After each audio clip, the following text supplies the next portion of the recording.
¿Se ve? Porque se puso inestable. ¿Se ve? Ahí se Bien. ve, sí. Bien. Y después tenemos esta parte que es la pediatría, la definición de pediatría, ¿sí?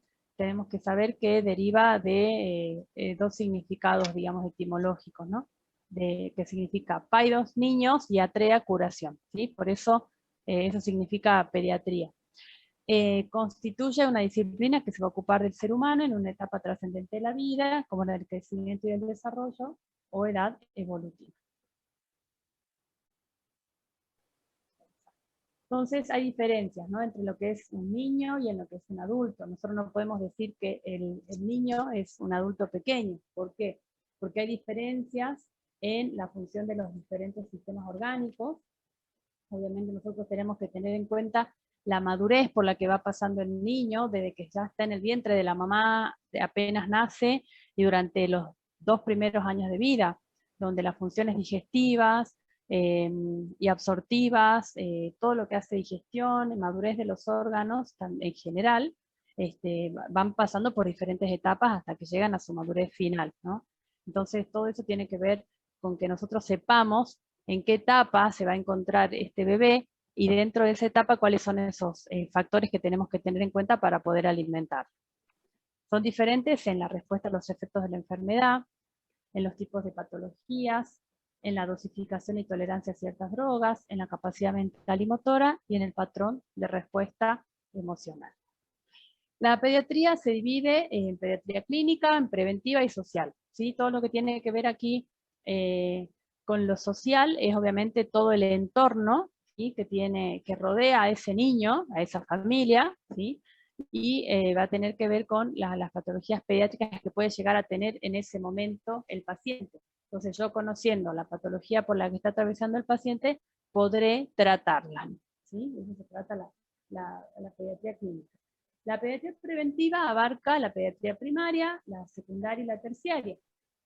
Ya dentro de esto, lo que nosotros tratamos de hacer dentro de nuestra incumbencia es tratar de que, si ya conocemos la patología, obviamente poder manejarla, poder conocerla, cuál es ese periodo prepatogénico de la enfermedad, cuál es el patogénico, dónde muestran los síntomas, cuándo comienza a hacer efecto el tratamiento dietoterápico, en qué momento, en qué etapa de esa enfermedad, y obviamente evitar que se cronifique esa enfermedad, ¿sí? Y después la atención pediátrica terciaria hace a lo que son los cuidados intensivos del paciente, si es que obviamente estamos hablando de un paciente enfermo. Y la pediatría social ya estudia al niño sano y enfermo, pero inserto ya en la sociedad con todos los factores que se incluyen. ¿Cuál va a ser el objetivo de la dietoterapia pediátrica? Esto lo tenemos que saber, lo tenemos que manejar, porque hace a lo que es la materia y a la incumbencia de esta materia, ¿no? Nosotros vamos a ver al niño desde que nace hasta que termina la adolescencia, ¿no? Esa es nuestra incumbencia en esta dietoterapia pediátrica. Entonces tenemos que conocer obviamente cuál es el objetivo, ¿sí? El objetivo va a ser mantener el estado de salud óptimo, prevención de problemas nutricionales y su repercusión en la edad adulta. Es el arte y la ciencia por los cuales se modifican los alimentos en preparaciones adecuadas al niño sano o enfermo, ¿sí? Entonces esa sería la definición y el objetivo. Y acá vamos a empezar a entrar ya un poquito a lo que son los contenidos de este tema, que está, como les decía, en la primera unidad, que habla sobre los periodos de la vida. Nosotros acá también tenemos que conocer dónde se ubica el niño, cuántas semanas de gestación tiene, luego de nacer, otra clasificación también que las vamos a ver en la otra diapo, cómo lo clasificamos según esas semanas postnatales, que bueno, obviamente también son importantes para nuestro manejo dietoterápico. Entonces, lo que es periodo de la vida, lo podemos nombrar, acá tenemos la presentación de lo que es el periodo prenatal y nacimiento, y dentro del prenatal se divide en otras etapas, donde la primera se llama de concepción ovular, que va desde la concepción hasta la segunda semana de gestación, la fase embrionaria desde la segunda a la octava semana de gestación, la fase fetal de la 9ª a la 40 semana de gestación, y el nacimiento desde la 38 a la 40 semanas de gestación. Y después viene la etapa postnatal, ¿sí? Entonces nosotros vimos acá la prenatal, nacimiento y postnatal. Postnatal tenemos el niño recién nacido, el lactante menor, el lactante mayor, preescolar, escolar, adolescente y adulto. ¿Sí? A ver, esperen un ratito. Hay mucho ruido por aquí. Entonces, en el recién nacido nosotros vamos a abarcar el niño, el neonato precoz, ¿sí? Que ya nació el bebé, ¿sí? Ya estamos en la etapa postnatal. Entonces vamos a trabajar con el neonato precoz, que va desde los 0 a 7 días de vida, que es la primera semana de vida. El neonato tardío, que ya incluye la segunda semana, que sería el 8º día, al 28, 30 día de postnatal, de nacido. El lactante menor, que va desde el primer mes hasta los 12 meses de vida. El lactante mayor, desde el año de edad hasta los 36 meses de vida. Preescolar de 3 a 5 años. El escolar de 6 a 12 años. El adolescente, vamos a tener un adolescente en la etapa de inicio, media y final, y va a depender de en qué edad se encuentra, en qué rango, ¿sí? De edad. El inicio va de 10 a 14 años, el medio de 14 a 16 años, y el final de 16 a 20 años. Y el adulto, que obviamente nosotros no lo vemos, pero sí está dentro de lo que es periodos de la vida, tenemos un adulto joven, maduro y anciano. El joven va de 20 a 40 años, el maduro de 40 a 60, y el anciano mayor de 60 años. Recuerden que nosotros vemos hasta el adolescente, ¿sí? Y ahora vamos a ver un poquito la alimentación en las diferentes etapas de la vida, donde acá nosotros sí tenemos la incumbencia porque tenemos que saber manejar estos tiempos de la alimentación relacionados con la madurez fisiológica, física, psíquica del paciente. Tenemos que conocer cuáles son esas pautas alimentarias que van a estar relacionadas con todo lo que es el aspecto psicológico del paciente, que tiene que ver mucho con la alimentación. Directamente están relacionados, ¿sí? Entonces hay aspectos donde nosotros tenemos que saber ubicar en las diferentes etapas para saber manejarlas. Si es normal que el paciente no quiera comer a los 3 años, o es normal que no quiera comer a los 5, por ejemplo, ¿no? Entonces yo tengo que conocer cuáles son estas características según estas etapas de la vida que acabamos de nombrar en este cuadrito que vimos recién, para poder saber manejarlo al paciente y obviamente al familiar que lo acompañe a ese paciente, ¿sí? Bien. Acá vamos a sacar esto. Entonces, ¿cuáles son los beneficios de un adecuado proceso de nutrición? Sabemos que una nutrición adecuada va a permitir una gestación a una infancia, va a estar relacionada con esta gestación y con esta infancia, que si esta nutrición es a corto plazo, lo que se logra es obviamente un desarrollo del cerebro normal y adecuado, y a largo plazo se logrará un rendimiento cognitivo y educacional normal y adecuado, ¿sí? Dentro de lo que es corto plazo también tenemos el crecimiento de la masa muscular y la programación metabólica de la glucosa, lípidos, hormonas, receptores y gen. Todo eso tiene que ver a corto plazo cómo influye esa alimentación, ¿sí? Y a largo plazo obviamente que va a tener que ver con otros aspectos que hacen a la inmunidad, a la capacidad laboral, la mayor prevalencia de diabetes, de obesidad, de enfermedades cardiovasculares y de cáncer. O sea, todo lo que yo pueda prevenir, obviamente, acá a corto plazo, para que a largo plazo no se presente y no afecte al paciente, va a estar bien, ¿sí? Entonces, si yo puedo atender a corto plazo este desarrollo del cerebro, o sea, lograr que reciba todos los nutrientes necesarios, acorde a la edad, acorde a sus necesidades, a sus requerimientos, obviamente que a largo plazo voy a tener buenos resultados, ¿sí? Entonces, todo esto tiene que ver cómo yo actúo en el primer momento, en estas etapas de la vida, para evitar, digamos, esas consecuencias que pueden ser perjudiciales si es que yo no las tomo a tiempo y no las puedo cambiar a tiempo, ¿sí? Entonces, el desarrollo cerebral saludable durante la etapa prenatal y en el primer año tendrán impacto directo sobre las habilidades cognitivas. En esto con lo que acabamos de decir, ¿no? Si actuamos oportunamente, obviamente que no tendremos consecuencias después de las cuales tener que arrepentirnos o modificar, ¿sí? Bien. Entonces, en los hábitos nutricionales y elecciones alimentarias, ¿qué influye? Que esto un poquito ya lo vemos en las otras materias, ya lo conocemos. Nosotros tenemos que seguir, digamos, ahondando en estos aspectos, porque obviamente que hacen a este primer tema de la materia y a lo que vendrá después, obviamente, en el resto de lo que vamos a ver de la materia.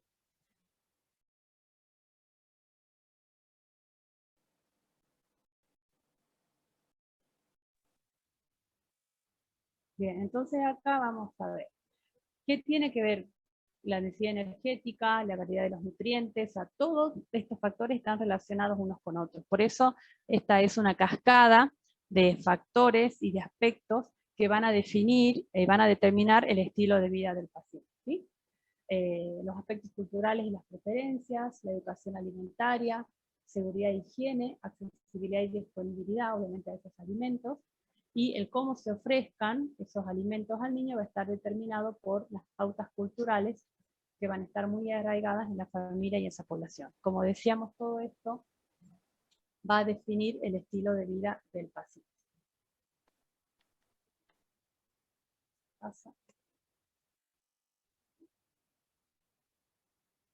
Entonces, ¿cuáles son los aportes nutritivos que vamos a tener que cubrir? Como ya sabemos, porque también lo hemos visto antes, gastos energéticos, de crecimiento y para realizar actividad física. Que acá es muy importante empezar a fomentar la actividad física en estas etapas, ¿sí?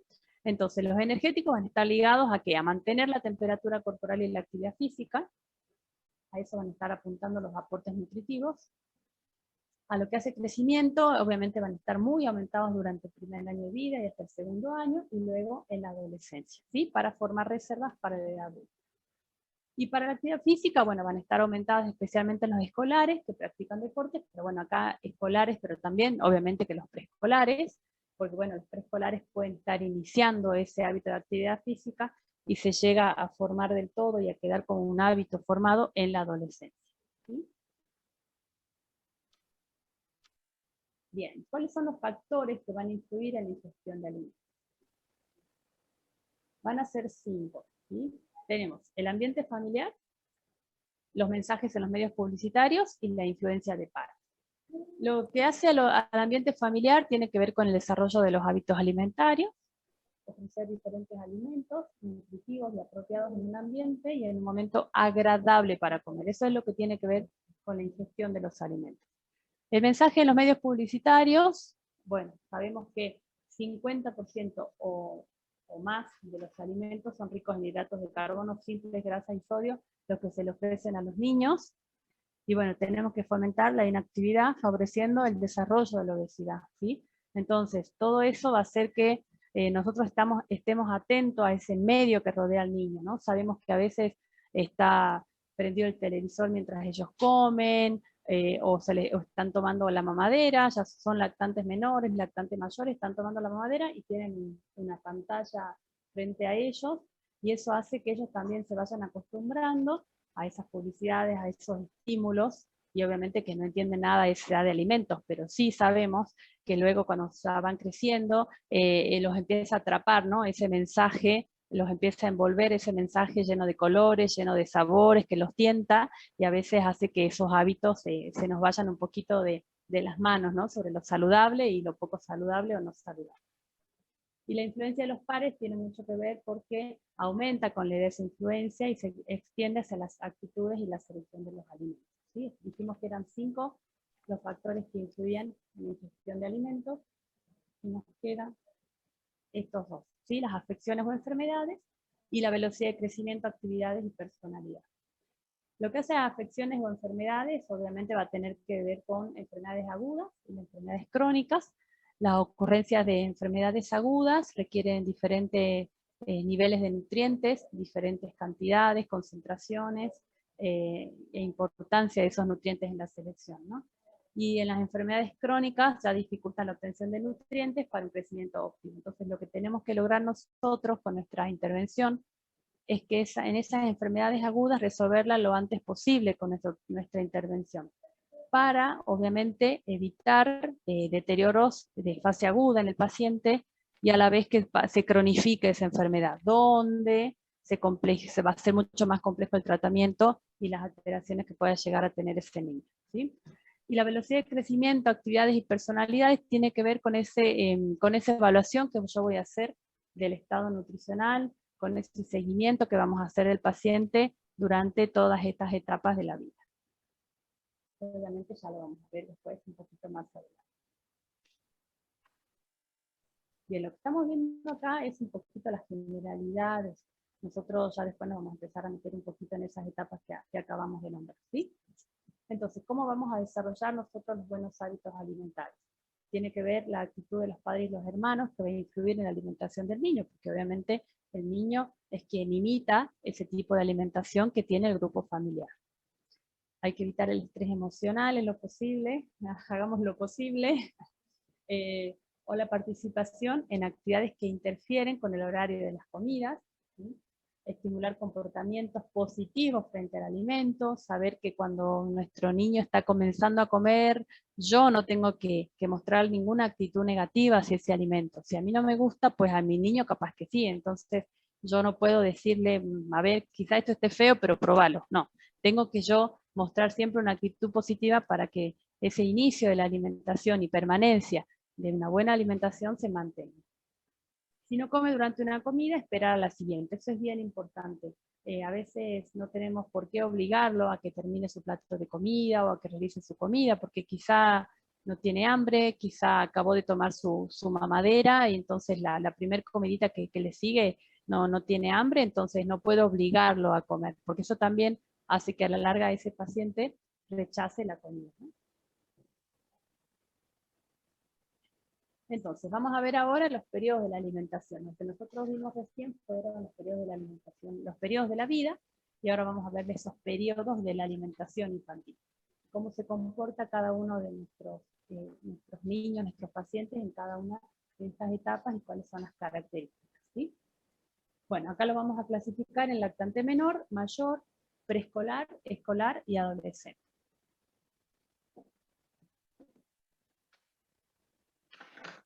Bien, el lactante menor tenemos que tenerlo, a esto lo tenemos que saber, no podemos dudar, o sea, tenemos que saber ubicar a este lactante menor, que va desde el primer mes hasta el 12 mes de vida, ¿sí? 12º mes de vida, ¿bien? Entonces, ¿qué es lo que tenemos, qué es lo que va a abarcar este lactante menor? Etapas de la alimentación, donde tenemos el periodo de la lactancia, donde vamos a tratar de fomentar y de mantener esta lactancia materna exclusiva, ¿sí? Durante los 6 primeros meses de vida es fundamental que la lactancia sea exclusiva, que no sea mixta, que sea solamente el niño que solamente reciba la lactancia materna, la leche de la mamá, que sabemos que tiene principios bioactivos muy importantes, y bueno, sabemos todos los beneficios que tiene la leche materna estos primeros meses de vida, ¿no? Entonces, esto tiene que ver con el primer periodo de la alimentación. Entonces, desde que nace hasta los 6 meses, tratar o intentar de que reciba lactancia materna de forma exclusiva. Luego vamos a pasar al periodo de transición, donde está presente la alimentación complementaria, que abarca desde los 6 meses de vida hasta los 12 meses de vida, ¿sí? Entonces, ese periodo de transición es ese tiempo entre que el niño tiene que empezar a adaptarse a recibir alimentos diferentes a la leche materna, diferentes en su sabor, en su textura, en su presentación, en la facilidad para deglutir, para succionar, ¿sí? Entonces tiene que empezar a adaptar este paciente para poder recibir esa alimentación complementaria, que también lo vamos a ver de qué se trata y cómo se la vamos a administrar de él, ¿sí? Y luego la última etapa en esto que abarca el lactante menor se llama la etapa de modificación de la etapa preescolar y escolar, que también puede llegar obviamente hasta esa adolescencia, ¿no? Pero todo va a depender de cómo el paciente transita esa etapa preescolar y escolar, ¿sí? Es esa etapa del adulto modificado, la podemos decir, donde ya de a poquito se va aproximando a lo que va a recibir el niño en su edad adulta, ¿sí? Bien, entonces, estas etapas de la alimentación solo tienen que ver con el lactante menor, ¿sí? Cualquier duda nos van avisando o le avisan a la profe Noé y la podemos solucionar, ¿sí? Ahora vamos a ver el lactante mayor. Esto ya sabemos que el menor va hasta los 12 meses de vida, ahora el mayor va desde los 12 a los 36 meses de vida, ¿sí? Entonces, ¿qué es lo que sucede en esta etapa? Aparecen conductas repetitivas que se manifiestan al ingerir los mismos alimentos. Entonces yo lo que tengo que lograr es una variedad en la presentación de los alimentos, tipo y cantidad de alimentos para el niño. Tratar de que exista variedad en colores, variedad en sabores, en texturas, porque si no el niño se acostumbra a recibir una misma textura, un mismo color, y el momento de que ya inicie la incorporación de alimentos diferentes, los rechaza, ¿no? Nos cuesta un poquito más de incorporarlos y de que el niño los acepte. Las necesidades calóricas están disminuidas por una desaceleración del crecimiento. Vimos que hasta el año de edad algunos obviamente esporádicamente pueden llegar hasta los 2, pero de nacimiento, hasta el primer año de vida y en la adolescencia son esos picos máximos de crecimiento. Entonces por eso acá sigue creciendo el niño, obviamente, pero de forma un poquito más lenta, ¿sí? Hay un aumento de peso, en promedio entre 2 a 2,5 kilos por año, y también hay un aumento de talla. Aumenta 12 centímetros hasta el segundo año, de 8 a 9 centímetros hasta el tercer año de edad, y de 5 a 7 centímetros del tercer año en adelante.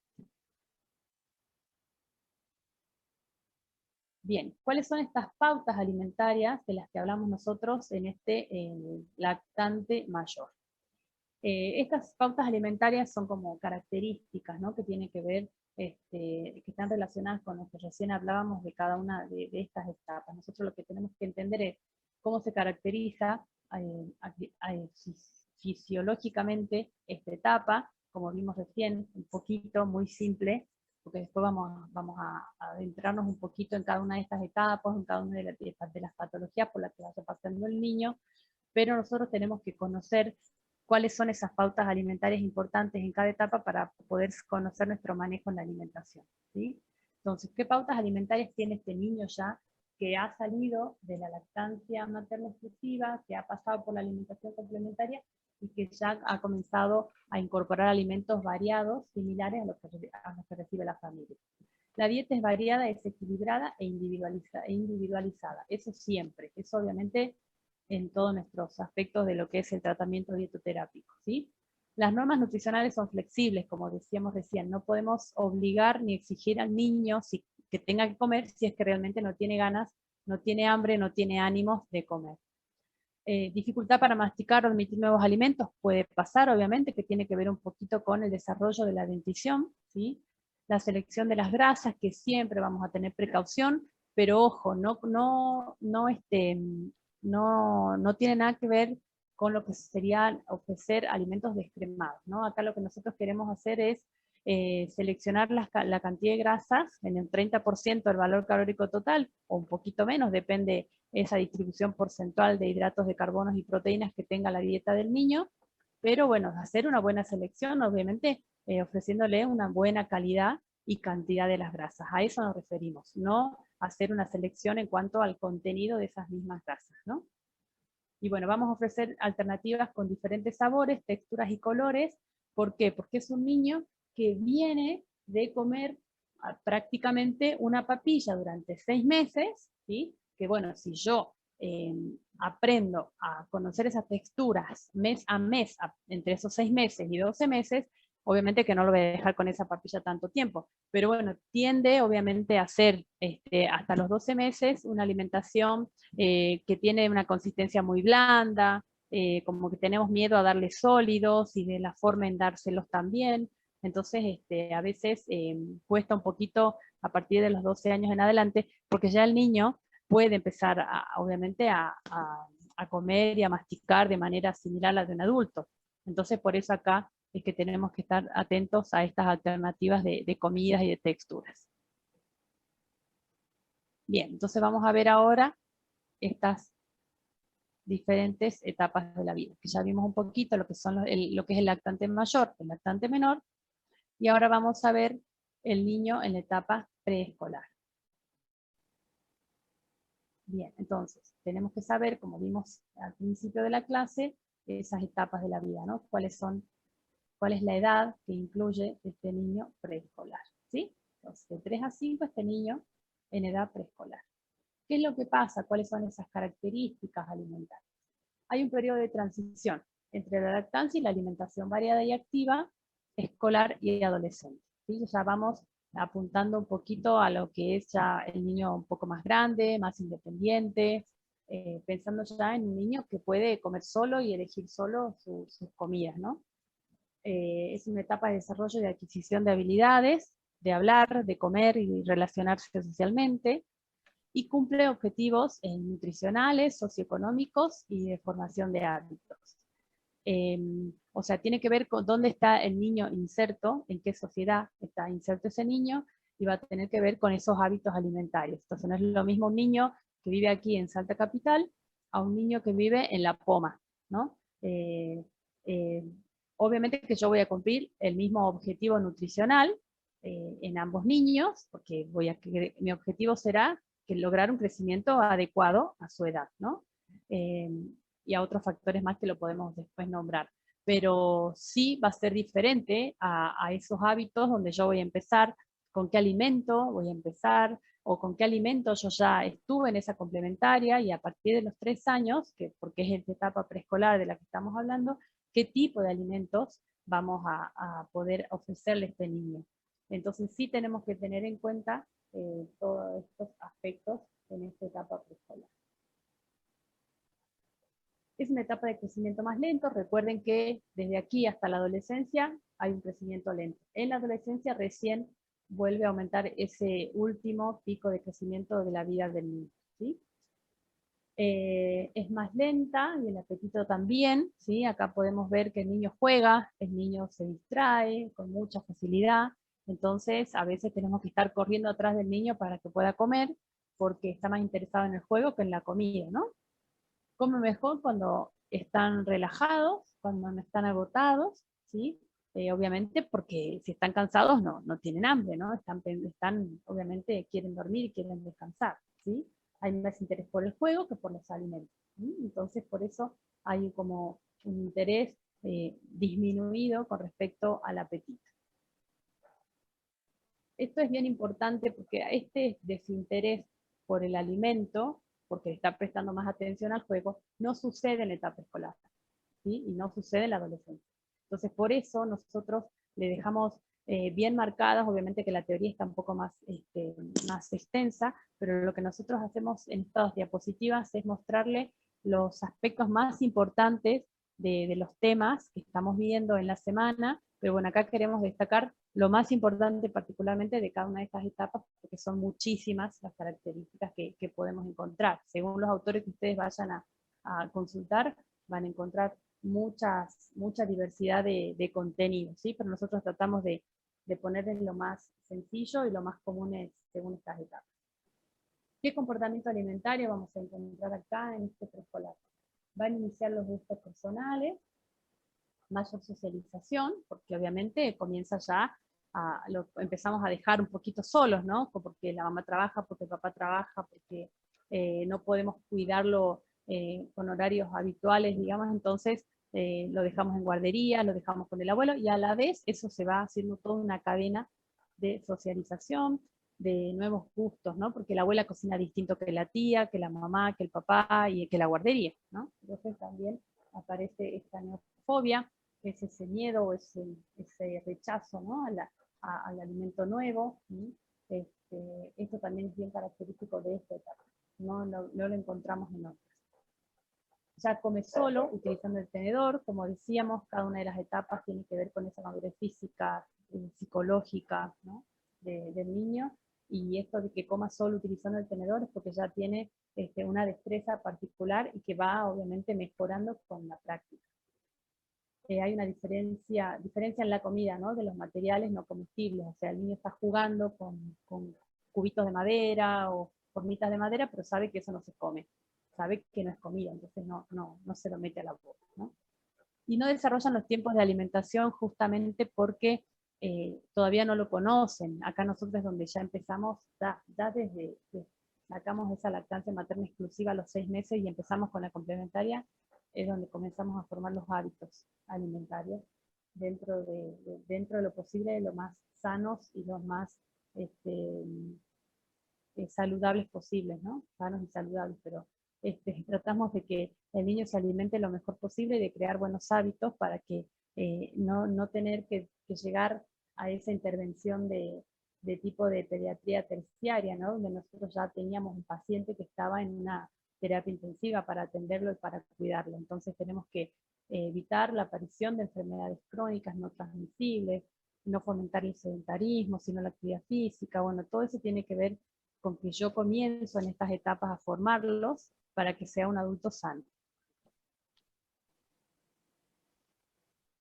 Bien, entonces acá el desayuno, porque nosotros sabemos que esta etapa es bastante irregular con respecto al desayuno, por eso le hemos puesto particularmente. Bueno, sabemos que tiene aportes nutricionales adecuados, desayunar mejora el rendimiento intelectual y físico, evita o disminuye el consumo de alimentos. O sea, nosotros tenemos que saber elegir qué es lo que le vamos a dar, hacer una buena selección. No es que no va a comer este tipo de alimentos, de bollería y de azúcares, golosinas, pero con una menor frecuencia, ¿sí? No negárselos, pero sí con una menor frecuencia a lo habitual. Vamos a incluir los lácteos, los cereales y las frutas o jugo de fruta fresca, complementados con otros alimentos proteicos, y vamos a dedicar entre 15 a 20 minutos en la familia. Todo esto son aspectos que yo debo conocer para cuando yo tenga a mi paciente enfrente, cuando tenga una mamá, un papá o quien cuide a este niño de esta edad, sepa hacia dónde apuntar o hacia qué aspectos poder hacer el refuerzo. Y bueno, obviamente, ¿cuáles son esas recomendaciones en cuanto a ese porcentaje del valor calórico total que lo voy a destinar a esas comidas principales? Para el desayuno vamos a tratar de aportar un 25% de ese valor calórico total, para un almuerzo un 30%, lo mismo que con la cena, y un 15% para la merienda. Eso más o menos nosotros ya lo manejamos, así que no se nos escapa demasiado. Y acá lo que nosotros les pusimos, no sé si lo pueden ver bien. De todas formas, después le vamos a subir, cuando terminemos la teoría, lo subimos al Moodle, tanto a la teoría como al Power. Y lo que nosotros aquí encontramos es las porciones, que a veces nos cuesta poder indicar cuál es lo ideal, cuál es lo recomendable para este niño en la edad preescolar. Y encontramos esto que nos pareció bastante didáctico, porque bueno, tiene sus dibujitos, a veces nos olvidamos del numerito, entonces ya acordándonos de las formitas, de las figuritas, es mucho más fácil de indicar, ¿sí? Entonces está dividido tanto, bueno, la lista de alimentos, cuál es la frecuencia diaria o semanal, y por sexo, según niños y niñas, qué porción de cada uno de estos alimentos le corresponde. Por ejemplo, de lácteos, que acá nos dice bajos en grasa, nosotros, como acabamos de decir, no recomendamos bajos en grasa, sino que sean lácteos con cantidad de grasa normal, salvo indicación médica, ¿sí? Salvo indicación médica, sí, pero nosotros habitualmente no manejamos en niños preescolares selección de grasas con bajo contenido en grasa o menos de lo habitual. Bueno, diariamente la pueden consumir, 3 tacitas, tanto niños como niñas. Las verduras diariamente, y ahí también tenemos las porciones, que pueden ser 2 platos chicos, en crudas o en cocidas, las frutas 3 unidades, obviamente que frutas y verduras de forma diaria. El pescado lo vamos a consumir, lo vamos a indicar 1 o 2 veces por semana, ¿sí? Porque bueno, no somos de hábitos muy afectos al pescado, es rico, nos gusta, pero bueno, no somos de incorporarlos demasiado. Lo que son carnes de vaca o carnes blancas, nos indican 2 veces por semana, y también una porción para cada uno, según sea niño o niña. Las legumbres 2 veces por semana, un plato chico. Los huevos 2 a 3 veces por semana, media a 1 unidad por día, en los niños, y en las niñas 1 unidad, que no quita que también pueda ser media.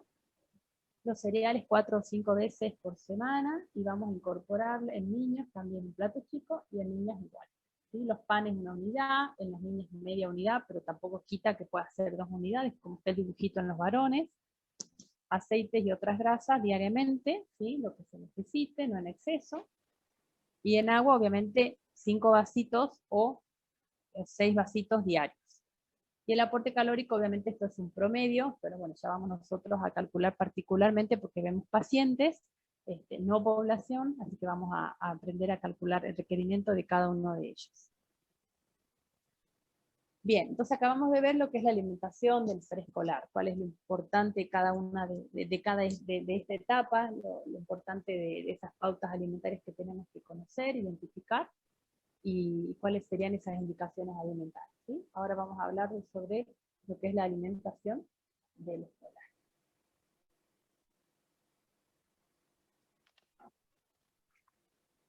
Bien, entonces, ¿cuáles son esas características?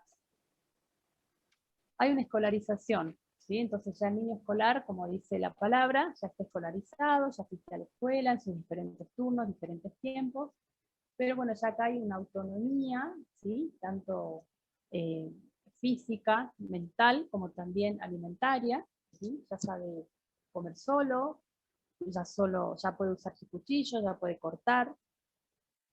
Es frecuente que realice alguna de las comidas fuera de casa, como por ejemplo una colación, ya sea media mañana, un almuerzo, una merienda. A veces en el colegio hacen una jornada completa donde hacen una colación de media mañana y un almuerzo, o hacen un almuerzo y una colación de media tarde, ¿sí? Acá se consolidan los hábitos alimentarios. Entonces, como decíamos, en la etapa, desde que sale de la panza empezamos a crear hábitos, los inculcamos un poquito diferente en esa complementaria, empezamos a armarlos de a poquito, a moldearlos en la preescolar, y acá ya tenemos que tratar de que estén consolidados, de que esas porciones que acabamos de nombrar en la etapa preescolar ya estén instaladas en esos hábitos saludables que buscamos en el preescolar y los pueda lograr en la etapa escolar, ¿sí? Que ya no tengamos que estar insistiendo todavía con la fruta, insistiendo todavía con la verdura, ¿no? Como que para esta etapa se espera que ya esos hábitos alimentarios estén consolidados, ¿sí? Para obviamente persistir a lo largo de la vida. Y bueno, obviamente es crear un hábito de actividad física, evitar el sedentarismo, eso es fundamental.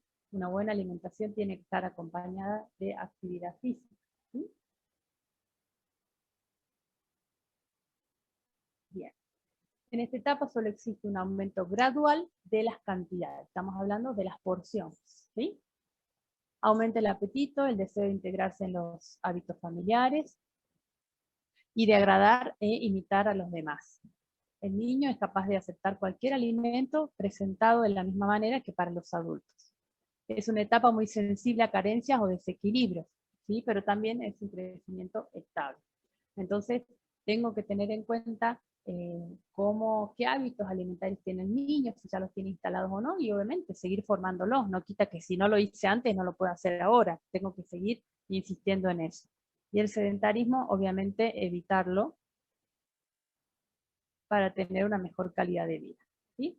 Entonces, ese aporte adecuado de la alimentación va a tener que ver con la edad del paciente, con la actividad física que tiene que realizarla y el grado de desarrollo corporal, ¿sí? Todo eso me lleva, obviamente, a que yo le brinde a mi paciente lo que necesita, no ni en exceso, ni que le falte ni que le sobre, ¿sí? Sino lo que justamente necesita. Y acá tiene que ver mucho la influencia del ambiente escolar, porque como decíamos, ya está en conexión con sus pares, tenemos que tener en cuenta los hábitos alimentarios que ya están formados, cuál es la influencia de los maestros hacia esos hábitos alimentarios, de los compañeros, los juegos y deportes, con qué frecuencia los realiza, qué tipo de juegos realiza, si lo incentivan para que realice esos juegos o no, ¿sí?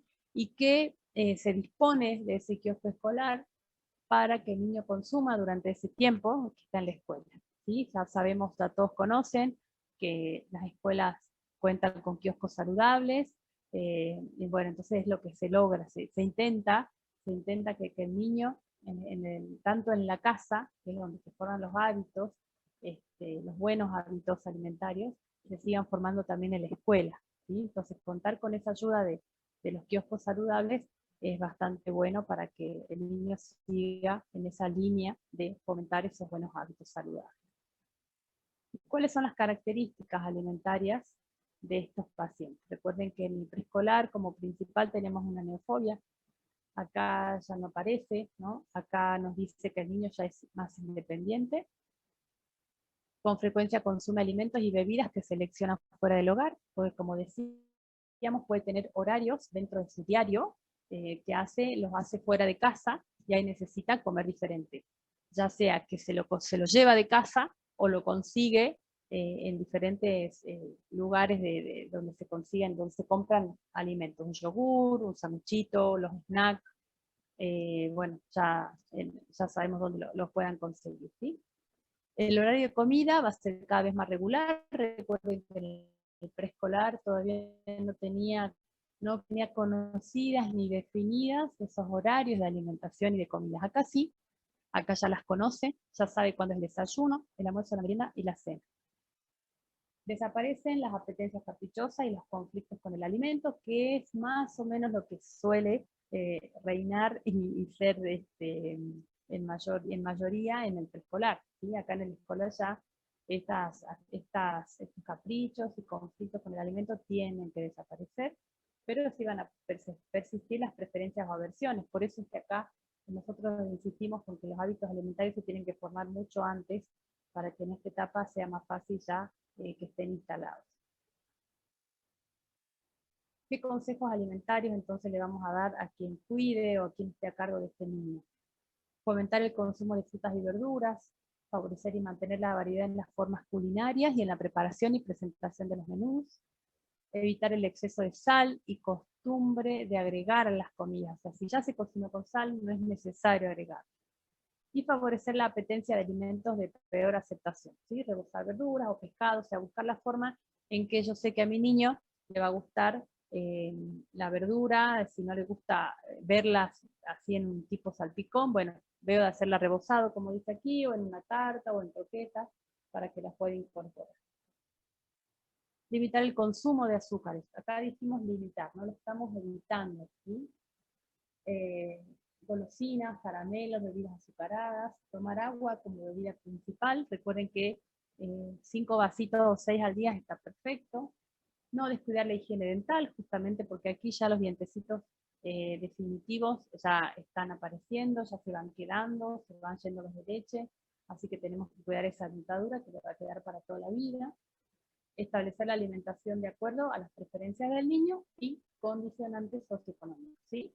Todo siempre recordar esos pilares fundamentales. Lo social tiene que ver mucho con las indicaciones, con las pautas alimentarias que yo le voy a indicar a mi niño o a quien lo cuide a mi niño. Entonces, ¿cuáles son los objetivos de la alimentación en la etapa escolar? Permitir un crecimiento y desarrollo óptimo, como siempre y en todas las etapas.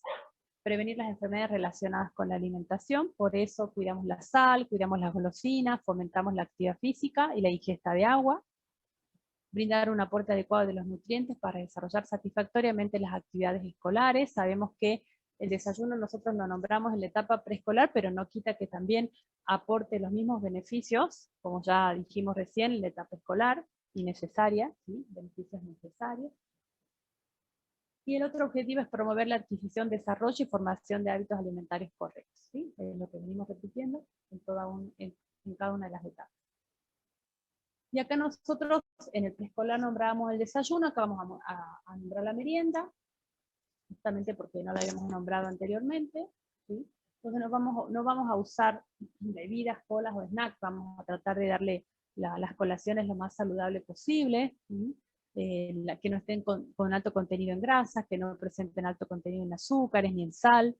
Le podemos dar, ¿sí? Pero tratar de que sea con menor frecuencia, ¿sí? Recomendar los jugos de frutas naturales, las frutas de estación, porque son más económicas y más accesibles, más frescas, más ricas. Ensaladas de frutas, yogures con cereales o yogures con frutas, barritas de cereales, si son caseritas mejor, pero bueno, si no, dentro de todo tampoco ofrecérselas tan seguido. Y sanguchitos caseros, también dentro de lo más saludable posible, mucho mejor. Y acá lo que encontramos, que bueno, siempre la mostramos porque nos gusta, la encontramos justamente para esta etapa de la escolar. Nosotros, esta pirámide de la actividad física y el deporte, ¿se acuerdan que antes había una pirámide de la alimentación, que era la que mostraba Estados Unidos? Bueno, acá nosotros encontramos esta pirámide de la actividad física para la edad escolar y nos parece muy oportuna, sabiendo que tenemos que fomentar la actividad física, ¿no? Entonces, en la base de la pirámide sabemos que es con lo que mayor frecuencia debería suceder, ¿no? De mayor frecuencia a menor frecuencia, ¿sí? Entonces, todos los días jugar al aire libre, lavar una mascota, recoger juguetes, caminar al cole, pasear, utilizar escaleras en vez de ascensor, ayudar con las tareas de la casa. De 3 a 5 veces a la semana, como mínimo 20 minutos, cualquier tipo de actividad física. Después tenemos que lleven mayor desgaste, ¿no? Que acá de 2 a 3 veces por semana, también actividad física, pero donde la intensidad es distinta, ¿sí? ir a la plaza, jugar en el parque, amalcarse, bueno, no lleva por ahí tanto gasto calórico o tanta intensidad como lo son los otros tipos de actividades que están abajo. Y arriba, lo que menos deberíamos hacer con estos niños escolares es que estén menos de 2 horas al día, obviamente frente a una pantalla, ¿sí? Así que bueno, eso también tiene que ver con mejorar esos hábitos y fomentar la actividad física. ¿Y qué porcentaje le va a corresponder a cada una de esas comidas principales del día con respecto al valor calórico total? Desayuno un 25%, almuerzo un 30%, merienda 15% y cena 30%. Similar a lo que le pasa a las indicaciones del niño preescolar, ¿sí? Y acá vemos entonces también algo parecido. Obviamente que las calorías finales aumentan, la diferencia es que el plato es un poco más grande, ya no nos dice plato chico, o sea, un plato pequeño, como decía en el otro cuadrito. En algunos ya el plato se hace más grande, las tacitas son más grandes, así que bueno, como ven las cantidades de pancitos, que a simple vista se ve también, se puede indicar un poquito más, ¿sí? Pero bueno, justamente porque tiene que ver con el crecimiento del niño y con que está en otra etapa, ¿no? Físicamente, fisiológicamente, ¿sí? Y los vasitos de agua ya aumentaron de 6 a 8%. Bien, y la última etapa de la vida y de la alimentación que nosotros vamos a ver es la etapa de la adolescencia. ¿Qué tenemos que tener en cuenta? Que hay cambios físicos, ¿sí? Cambios psicológicos, que tienen efectos psicológicos, efectos a nivel social, que puede llevar a tener trastornos en la alimentación y a tener o no problemas de autoestima. Entonces, todo eso, esas son características muy generales y a la vez muy puntuales de lo que es los cambios en la adolescencia. Eso lo vamos a encontrar un poquito más detallado en la teoría. Pero bueno, sí tenemos que tener en cuenta todos esos aspectos, que obviamente van a estar relacionados con la forma de comer, con los tiempos de las comidas, con las porciones y sus cantidades. ¿Cuáles son las características alimentarias de esta etapa? Incentivar cambios de hábitos que durarán hasta la vida adulta. Entonces acá yo puedo corregir aquellos que todavía no se formaron del todo saludables, ¿sí? Acá ya los puedo corregir. Hay un aprendizaje de la vida social, porque obviamente interactúa muchísimo más tiempo con sus pares, ¿sí? Entonces hay una disciplina escolar con la cual seguir, horarios, hay mucho más esfuerzo intelectual, debe comer a horario, comer a tiempo, en porciones adecuadas, la distribución de los nutrientes también tiene que ser adecuada, ¿sí? Y ya si le gusta el deporte, obviamente que este es el momento donde va a iniciar ese tipo de vida un poquito más activa. Inicia la autonomía alimentaria. En el escolar estaba ahí como entre que sí, que no había autonomía alimentaria. Acá ya la tiene, y que bueno, obviamente va a favorecer la adquisición de malos hábitos, porque entre que me inviten a comer una hamburguesa o me inviten a comer una tortilla de verduras, muy probablemente quiera quedarse con el amigo que me invita a comer la hamburguesa, ¿no? No está mal que coma hamburguesa, pero no con la demasiada frecuencia que ya sabemos, y bueno, con esa cantidad de alimentos que le ponen a la hamburguesa que a veces no hace falta tanto, ¿no? Es la edad del estirón, alcanzando casi la talla definitiva. Se realiza el máximo ejercicio porque hay mayor consumo de energía. Las dietas restrictivas pueden desencadenar trastornos alimentarios, así que también tenemos que ahondar mucho en esa anamnesis alimentaria, en cómo se comporta frente a nosotras esa paciente. Quizá a veces en la consulta es mejor los primeros minutos que entre con quien la acompañó, el adulto que lo acompaña, ya sea madre, padre, abuelo, tía, tío, y después luego en la consulta tener una consulta más particular con esa paciente y ahondar mucho más en otros aspectos que donde nosotros podamos detectar si existen o no riesgo de presentar esos trastornos alimentarios o si ya lo presentas para poder tratarlos y evitar que lleven a mayor.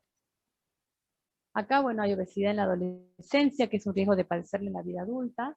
Por eso nosotros tenemos que, es como que este es el momento justo y el más adecuado, el más oportuno para tratar a un paciente que yo atiendo con sobrepeso o que lo atiendo con un colesterol elevado, o que es un paciente que está anémico. O sea, en este momento es el paciente donde yo tengo que lograr que se recupere, ya sea obviamente para bien, si es un paciente que está en obesidad, tratar de que en esta etapa no llegue, no la pase en obesidad, porque si no va a ser un adulto enfermo, un adulto con obesidad. Entonces, acá en la adolescencia, donde yo acá tengo que lograr que mi intervención sea oportuna, sea eficaz, para evitar un adulto enfermo en el futuro. Y obviamente ayudarlo a que haga una elección adecuada de su menú. ¿Qué otras características alimentarias tiene este escolar? Hay una alimentación desordenada, que si bien decíamos que ya conoce y ya tiene instalados sus tiempos de la alimentación, que es el de las comidas principales, desayuno, almuerzo, merienda y cena, a la vez también, como tiene una autonomía en todo sentido, ¿no? En lo social, en lo escolar, en lo personal, ya tiene una autonomía, entonces él sabe que le toca desayunar, pero no quiere desayunar, se va sin desayunar al colegio, ¿no? Entonces, ¿por qué? Porque se siente bien, porque no le dio tiempo de desayunar. Entonces, esa alimentación desordenada hace que también repercuta en que en las próximas comidas las realice de una manera inapropiada, ya sea en mayor cantidad o en mala calidad, ¿sí? Por eso es que es importante que realice las comidas principales. Realizan dietas hipocalóricas, regímenes vegetarianos o veganos, dietas muy estrictas y desequilibradas que comprometen el potencial de crecimiento o inducen carencias nutricionales específicas. Entonces, aquí es donde voy a estar alerta, voy a tratar de que mi paciente ya tenga instalados esos hábitos y que los pueda mantener. Y si no, corregirlos para que no los mantenga en la edad adulta, ¿sí? Hay mayor consumo de comidas rápidas, golosinas y bebidas azucaradas, de alta densidad calórica y de baja calidad nutritiva, ¿sí? Entonces eso también tiene que ver con lo que se viene a futuro. Por eso es que está bueno atender a estos pacientes para ayudarlos a que vuelvan a retomar por la ruta de la alimentación saludable. No se nos desvíen. Y bueno, ¿cuáles son esas recomendaciones dietéticas? Bueno, acá varía un poquito con lo que vimos en preescolar y en escolar. En el adolescente tenemos 25% de desayuno igual, pero en el almuerzo y la cena es distinto a las otras etapas. El almuerzo se queda con un 25 o un 30%, la merienda con un 15 o un 20% y la cena con un 25% de ese valor calórico total. Y acá también lo que vimos es la pirámide de actividad física del adolescente. Como ven, acá está muchísimo más variada, un poquito más compleja que lo que vimos en la edad escolar. Eh, como vimos en la parte de abajo, es lo que con mayor frecuencia debe hacer el adolescente, todos los días, como dice acá, caminar al perro, hacer caminatas largas, bajarme una parada antes del colectivo para poder caminar más. Bueno, acá habla de caminar, caminar, caminar mucho, ¿no? En esta base de la pirámide. Y como vimos recién, tanto en la segunda como en la tercera etapa, también diferentes actividades y deportes según el nivel de exigencia y tiempos de cada uno de ellos. Y al último, como también en la otra, que es similar, arriba en la última parte de la pirámide, en esa cúspide, el menor tiempo posible del día en posición horizontal, ¿sí? Las porciones aquí, como vemos, son así gráficamente, son parecidas. Aumentamos una tasa más de los lácteos. Y esto de bajo en grasa lo volvemos a repetir. Nosotros no indicamos en estas etapas, salvo indicación médica o salvo que realmente el paciente lo necesite, ningún alimento descremado. Así que esto de bajo en grasa no lo vamos a tener en cuenta. Sí vamos a indicar lácteos enteros, comunes. Así que con eso no vamos a hacer selección, ¿sí?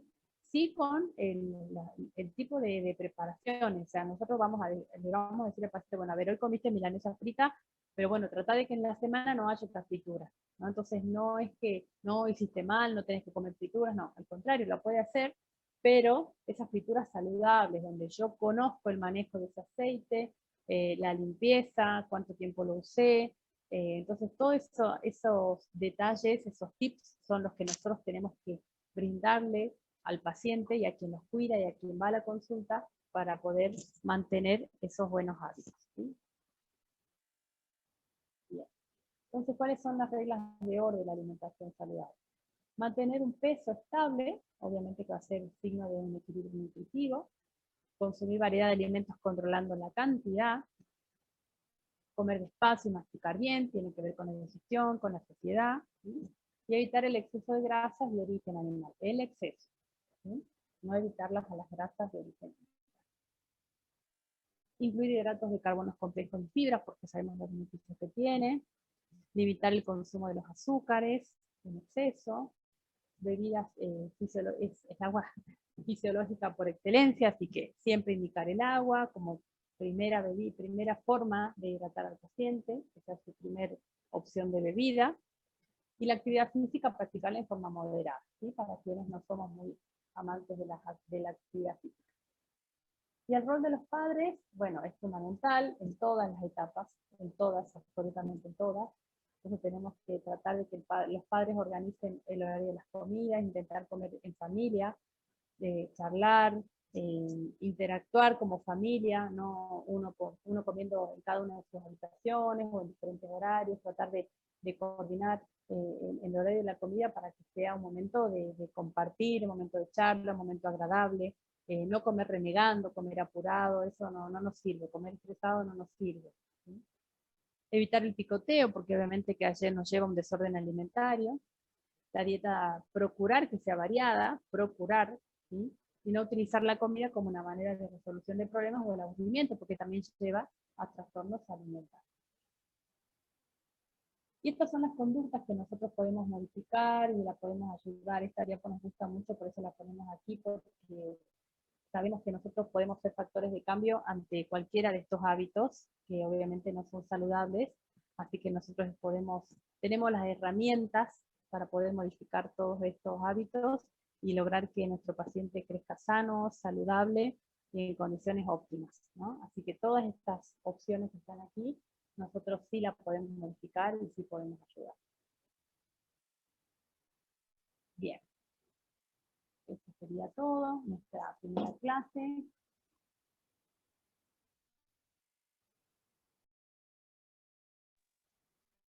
No sé si alguien tiene alguna pregunta, alguna duda. Es bastante simple, es un tema muy bonito, pero bueno, sí conocer las... Betty, no se te escucha. Perdón. Tenemos que conocer, gracias, etapas de la vida es fundamental. ¿O soy yo? Ahí está, ¿se escucha o no? ¿Sí? Sí, ahora ¿se escucha? ¿Ahora sí? Ahí está, ahí está. Ahí Etapa de la vida es fundamental acá, en este temita tan bonito, tan simple, que un poquito ya lo vimos desde que nosotros empezamos a estudiar la carrera. Son aspectos de cada una de estas etapas que ustedes ya lo conocen, ya lo vieron, pero bueno, lo que hacemos ahora es ahondar un poquito en lo más importante que a nosotros nos va a servir para hacer un tratamiento dietoterápico adecuado, tanto en un niño sano como en un niño enfermo, ¿sí? Entonces las definiciones de pediatría, las características, estas etapas de la vida, qué edades abarca, bueno, todo eso es muy importante y obviamente cada una de estas características también. Así que bueno, esa sería nuestra teoría de hoy, la vamos ahora a subir a la página, y bueno, mañana no va a haber consulta, como les había dicho la profe Miriam, porque bueno, es un tema que bueno, es muy sencillo, es muy simple, así que bueno, lo vamos a estar encontrando mediante mensajes o novedades en el aula virtual, ¿sí? ¿Algo más para agregar? No sé si quieren comentar algo.